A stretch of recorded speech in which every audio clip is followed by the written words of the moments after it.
and down we go.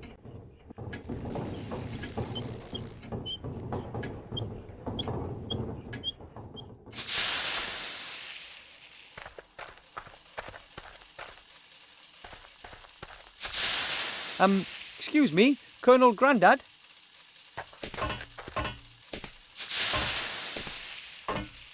Yes, report back. Here's the cog, Grandad. I had to break my flying fish for that. War always involves sacrifice. Your flying fish was a hero, one of our best. We will honour his memory. Excellent. All we need now is the dwarven ale. Keep on with it. Here's the dwarven ale, Grandad. Oh, my goodness, we must be careful with this.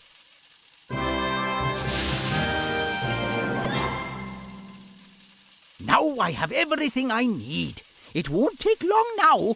Prepare yourself for takeoff. Take off? What do you mean by take off?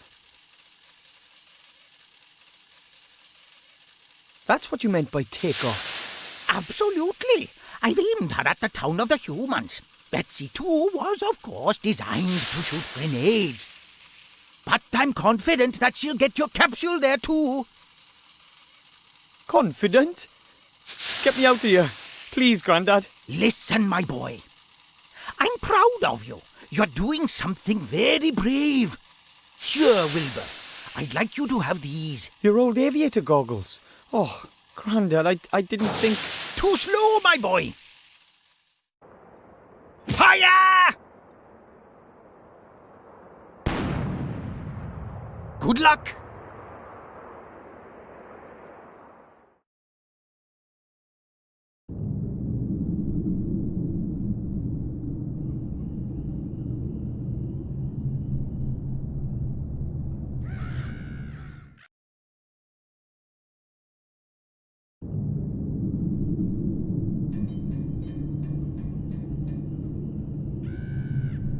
Where is it? He still hasn't told us, Mother. He will. Who else knows about it? The Archmage won't know about it yet. We were able to intercept the servant, as you know. But an elf, Mother. She tried to free MacGuffin. She might know something. She needs to be watched. Very well. And now, Mr. Professor, let us have a little chat.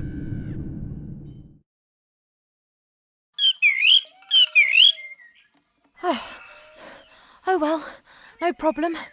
I am an elf, and I'm fit. What now? I'll get the book out of MacGuffin's secret cellar and take it to the Archmage. No, they were all gone when I got there. They collected the cage and were off. Now it's up to us to get the book. Of course I don't have to, but, well, what else am I going to do? It appears to be very important. And even if it isn't important, those shady fellows want to have that book. It's better that we get it out of the cellar before they get their grubby mitts on it. Then don't help me. Why don't you just fly home? Just don't tell my parents anything. Ungrateful feathered fowl.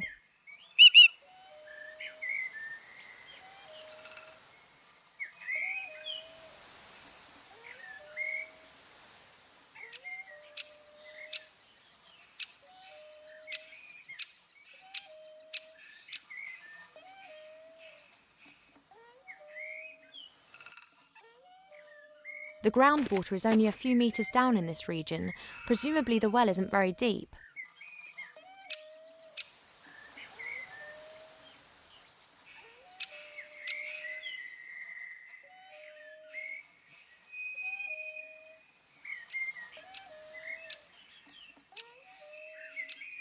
Strange.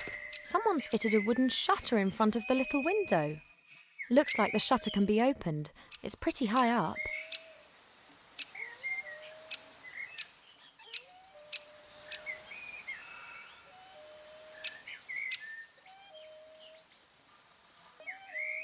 A large brick fireplace. The fire grates on the outside, not inside the house. That's a bit unusual, but it does make sense if the Professor doesn't wish to have an open fire inside.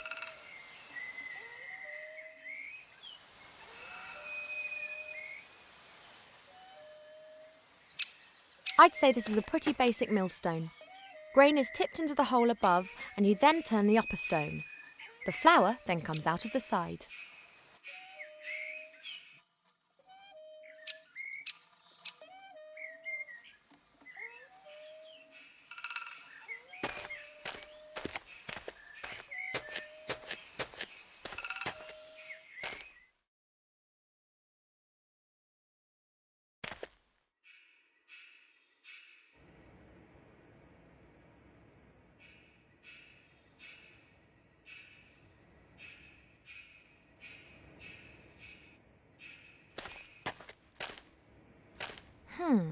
Would appear to be a mirror frame.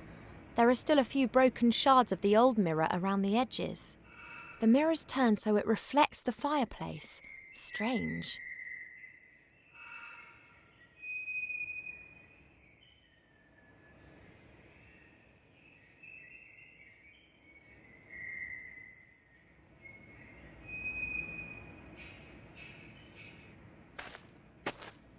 A wooden tub, about half full of water. Oh, great. This has the Professor's washing floating around in it. White shirts, grey socks, red underpants.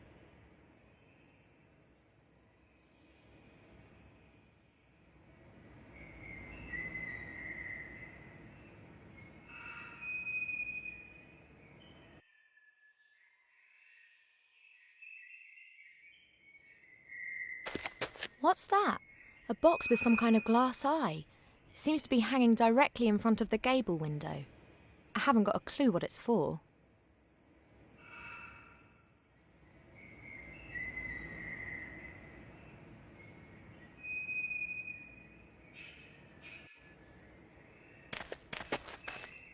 The back of the fireplace. When MacGuffin wanted to heat his food up, he just needed to put it into one of those little stoves.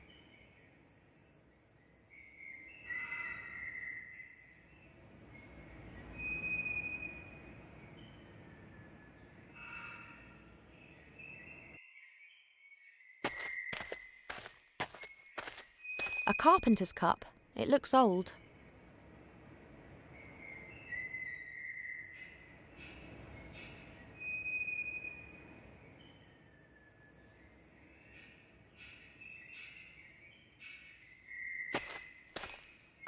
Looks like a very ancient sarcophagus. Oh, strange. There are hinges on it, just like a door.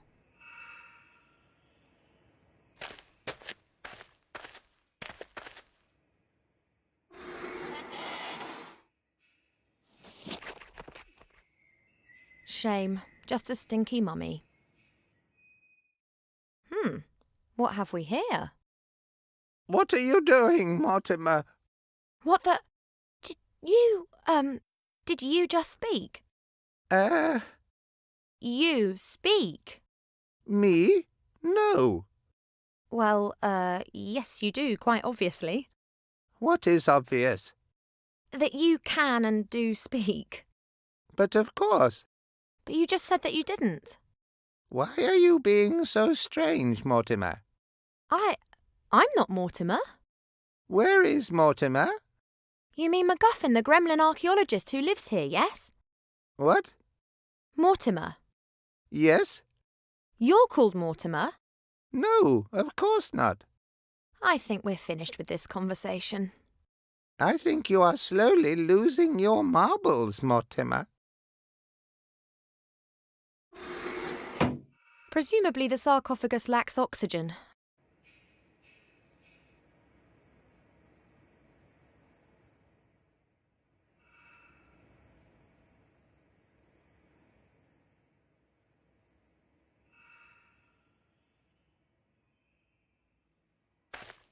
I think these are all the things that the Professor uses on his digs.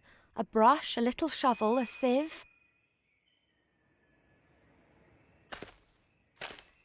I'll take the sieve. The rest looks pretty useless.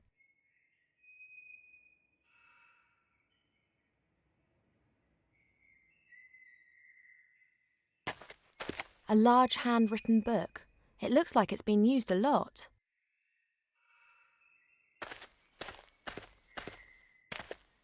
It's the Gremlin's diary. Perhaps I'll find some hints about the cellar. Let's take a closer look.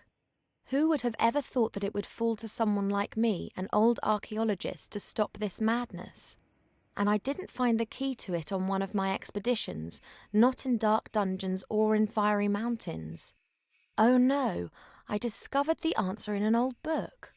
He must mean the book that was hidden in the cellar, in which the information about the artefact's whereabouts is written. The notes end mid-sentence.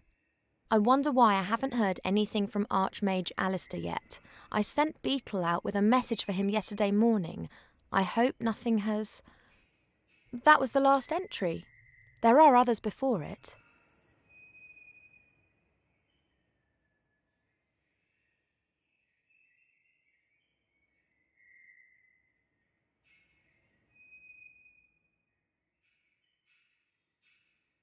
What's this at the beginning of this page?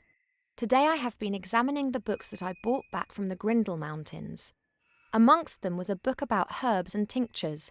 An old herbalist was adamant that I would find a recipe to cure my cold feet in it. What a disappointment, though. Just superstitious nonsense about frog eyes and wool socks. I was just about to burn the book when I noticed that the volume contained other things.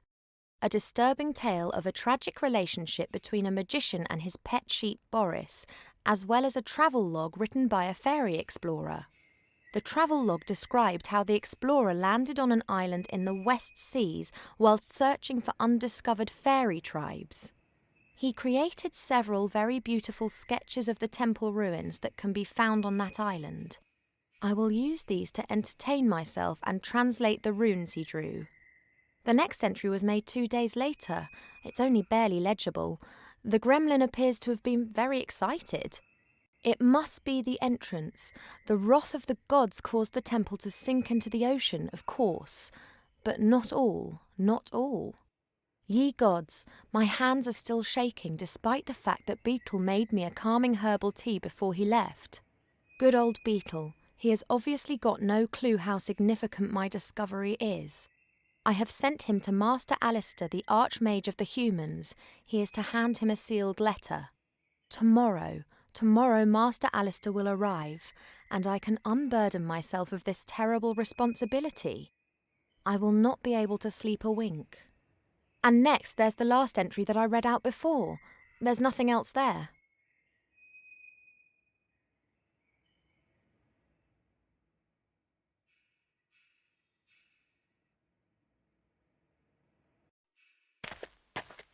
Old parchment and yellowing papers, filled with texts in many different foreign languages.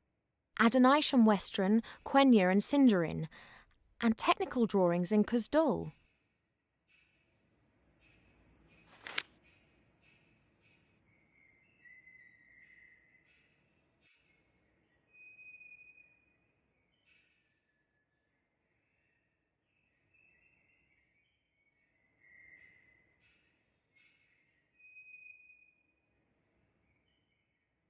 A strange stone head. It's been roughly hewn but has a few fine embellishments. A little wooden box. Doesn't look like an antique or anything particularly valuable. It has beautiful workmanship, though.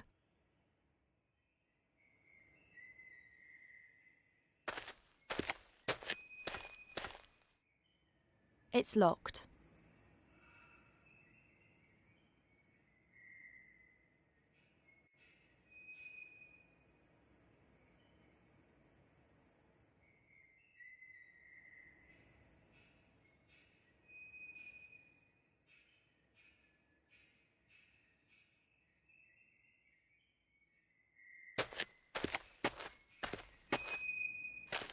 Looks like the base for a statue. It's made out of stone and it's covered with strange characters.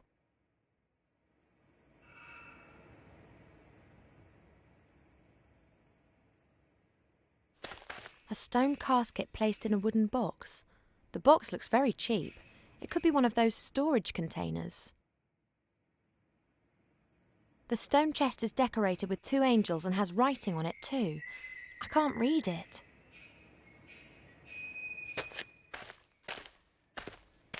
What's likely to happen, eh? Sand. Is it me, or has it just got much warmer in here?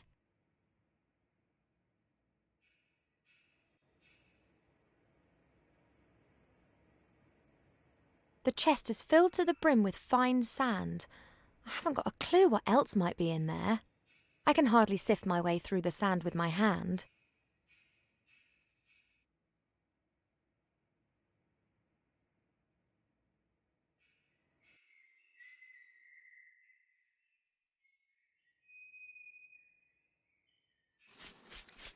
There is something in there. A little brass key.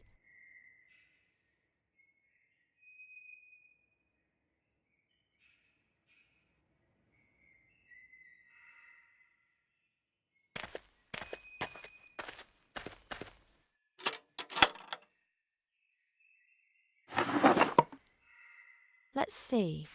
There's a bit of paper in the box. The paper's densely covered with writing. Deus ex machina. The ghost in the machine is the heading. There's also a drawing of a stone figure. At its feet is a vessel containing liquid. Let's take a look. The ghost in the machine is wise to all the secrets of this house. That's what's written here. Blah, blah. Pour the fuel into the bowl at the foot of the machine to awaken the ghost. Fuel? Oh, here. Grind the beans and tip the powder into boiling water, then pour the mixture into the bowl. We've already had that bit. You'll get the beans from the machine. Strange. A machine that's meant to be familiar with all the secrets of the house.